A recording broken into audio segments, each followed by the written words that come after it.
always, if you don't know, you will know that over here we bleed black and gold until we are dead and cold. And thank you for checking out this impromptu video of the Black and Gold Breakdown podcast. It's my first time really recording from my phone. I just wanted to get some things cleared up and get some opinions and thoughts out there about this current Michael Thomas situation.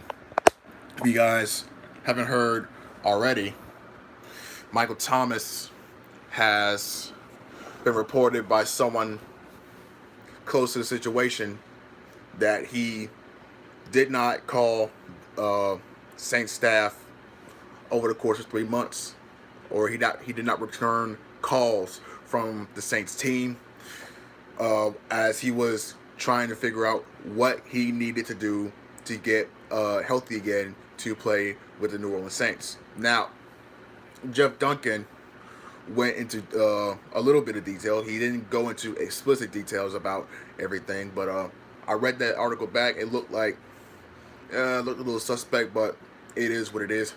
As of this point, Michael Thomas posted on his Twitter account that not good stuff.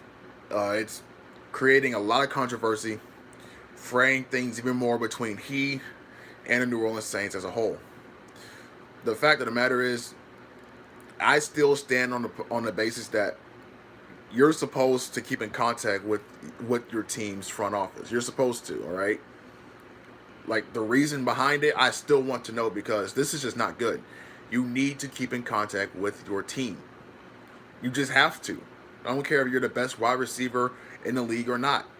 When you don't do that, it just creates this type of issue. And now it's gotten to a point where everybody's up in arms. Some people want to advocate to trade Michael Thomas or cut Michael Thomas. It's not a good look. I say, personally, that everybody just needs to take a peg, just relax, and let things play out for what it is. The reason why I say that is because we've seen similar type of controversy and talk out of the Who Dat Nation regarding Alvin Kamara, because he had a down year in 2019 due to injury. Everybody wanted him gone.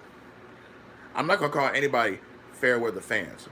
I'm saying everybody can just, and I wouldn't even say everybody, it's just people can be a little bit of a hysteric. I'm still riding with Michael Thomas.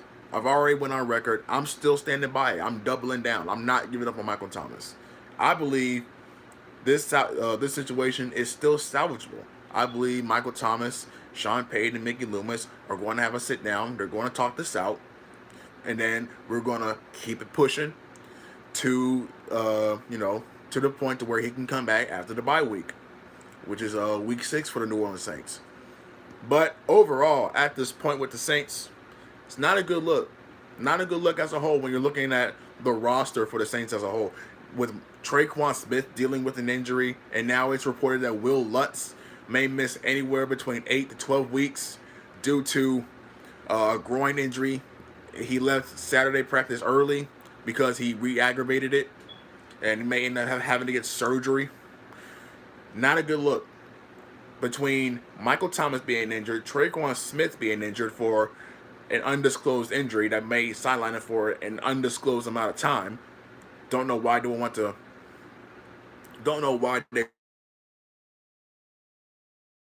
Tre'Quan, Deontay Harris potentially facing a 2-game suspension. Marshawn Lattimore potentially facing a 2 to 3 game suspension. David Onyemata missing 6 games, and now Will Lutz potentially missing over half of the season. It's just not a good look. It's just not, and that's not even factoring in how many depth pieces, veteran players the Saints lost over the offseason due to cap issues, from a Malcolm Brown to a Sheldon Rankins to a Janoris Jenkins to a Craig Robertson. Like, these things keep adding up for the Saints as they get closer and closer to the regular season, and everybody is losing their minds, and in some type of degree, I can't blame them. This team is falling apart at the wrong time. And the thing that kind of irks me about this is that a handful of these guys that are going to be facing potential suspension could have very well have avoided it. They could have avoided this. Uh, Dada, Will Lutz left Saturday practice early. He for a re-aggravated groin injury, and it was reported by Ian Rappaport just a couple minutes ago that he may end up having surgery in the coming days once he gets reevaluated by somebody. So he could miss anywhere between 8 to 12 weeks. Nick Underhill went on to clarify that the pessimistic timetable could be up to 12 weeks. So that's what the Will Lutz situation is about. With Deontay Harris and Marshawn Lattimore and David Onyemata, these three things could have been avoided easily, and that's what tilts me a little bit. Like, they could have easily avoided these situations. With Deontay Harris having a DUI, could have easily have just, called an Uber or something. Like, you hurt yourself and you hurt the team by doing that. This is a bad decision. With Marshawn Lattimore getting arrested in Ohio this offseason, still waiting for word on if he's going to be suspended or not on that. Not a good look for him either. It also could have been avoided for reasons I won't get into because they're personal. But David Onyemata getting suspended for illegal substance, I believe it's substance. He was taking something that wasn't really allowed for the wellness thing.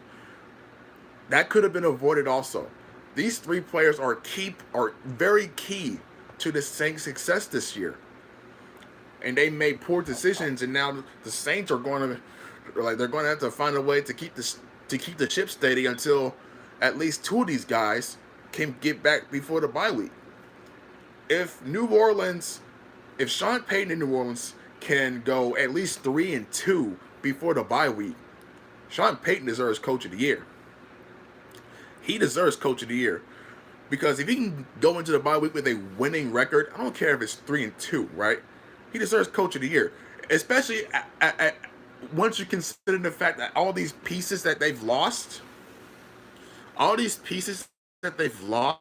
it's crazy, right?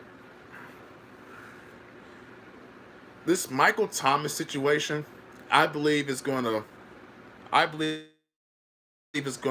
blow over. I think it's going to blow over. I really do. I don't think we're going to worry too much about Michael Thomas. I really don't. I believe that if the Packers could reconcile with Aaron Rodgers and Davante Adams, then Mickey Loomis and Sean Payton can most definitely reconcile with Michael Thomas. And when I say that is, let's say they do reconcile for at least this year. A lot of time can pass and a lot of feelings can change, opinions can change in that 1 year span. With Aaron Rodgers playing this year with the Packers, he may feel differently about staying and finishing out his career there rather than, playing out this year and then pretty much asking for a trade in the next offseason. That feeling can change. Davante Adams could play this year and end up earning the bag with the Green Bay Packers front office, and he gets to stay with that team. A lot of things can change. They just have to get through this initial wave of drama right now. And that's what Sean Payton and Mickey Loomis need to do with Michael Thomas. They need to get with him as soon as possible. If they need to personally show up to this man's house and have a one-on-one conversation, then that's what they need to do. Sean Payton's not afraid of going up to players and having a one-on-one personal conversation. He's done it most recently with Jadeveon Clowney when he was trying to really push to get Jadeveon Clowney onto the Saints. So at the end of the day, people just need to relax, take a pill, and understand that this is a business. Now, could he be traded? I wouldn't put it past them, but they would have to eat a lot of dead cap money. I mean, they would have to eat a lot. It's either somewhere between $18 to $21 million in cap. 21 at the max. I think it's somewhere around 20 actually, but we're going to say 21 just for comfort reasons, right? They would have to eat a lot of dead cap just to trade Michael Thomas, and I don't think they're going to do that. I think they set themselves up pretty badly if they're going to find a way to get Michael Thomas off this roster, which I don't think they will. I think somewhere along the way, relations between he and his front office kind of frayed. And they need to get on this as soon as possible because the media is already starting to run with it. They're already starting to run with it. Let's read a couple of comments here. Scroll up in the comment section.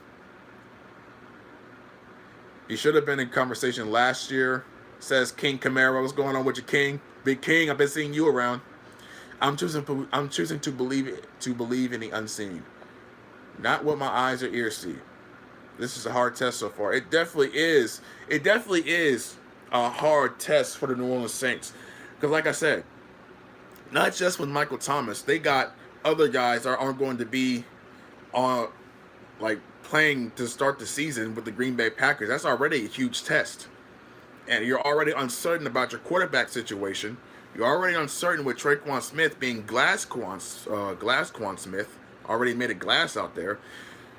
For right now, it's leaning on this pass rush in the front seven of the New Orleans Saints to keep this team ahead of the sticks. Because right now, it's looking like the pass rush is looking pretty good, and the linebackers are looking pretty solid. So if they can keep it going, then they may be all right. They may be all right. Jerry Poor, what's going on, Big Jerry? Jerry says, I guess everything is okay. I think everything will be fine. I think everything will be fine on that front. It's going to be very hard, right? It's going to be very hard. So if anybody else goes down to injury before the start of the regular season, if they're going to be injured before the start of the regular season, then it remains to be, it puts a lot of things in question. Yes. Yes. Come on, go to the store. Get some macaroni. Let me finish this up. How long that's gonna be? I don't know yet. I will go. Just give me a second. Let me finish this. That's Grandma, everybody. The one with the bell. She needs me to go to the stove. But let's read a couple more here. Then I gotta go handle adult stuff. Gabriel Fernando says, do you believe that could be some trade? If yes, what will happen? I don't believe they're going to trade. I don't believe they're going to trade Michael Thomas. I really don't. I think they're committed to Michael Thomas. I think this is just a bump in the road that the Saints are going to have to figure out how to navigate until Michael Thomas can get back onto the field. Because once he hits the field, it's going to alleviate a lot of stuff. I mean, it's going to alleviate so much stuff. Saints Twitter, Saints people, Saints Who Dat Nation, in general, they will feel so much better once they see Michael Thomas on the field, because it's been a while since we've seen Big Mike on the field since, I believe, week 1 of 2020. So they got some hard waters to navigate, but I do believe they're committed to Michael Thomas. I do believe they're committed to Michael Thomas.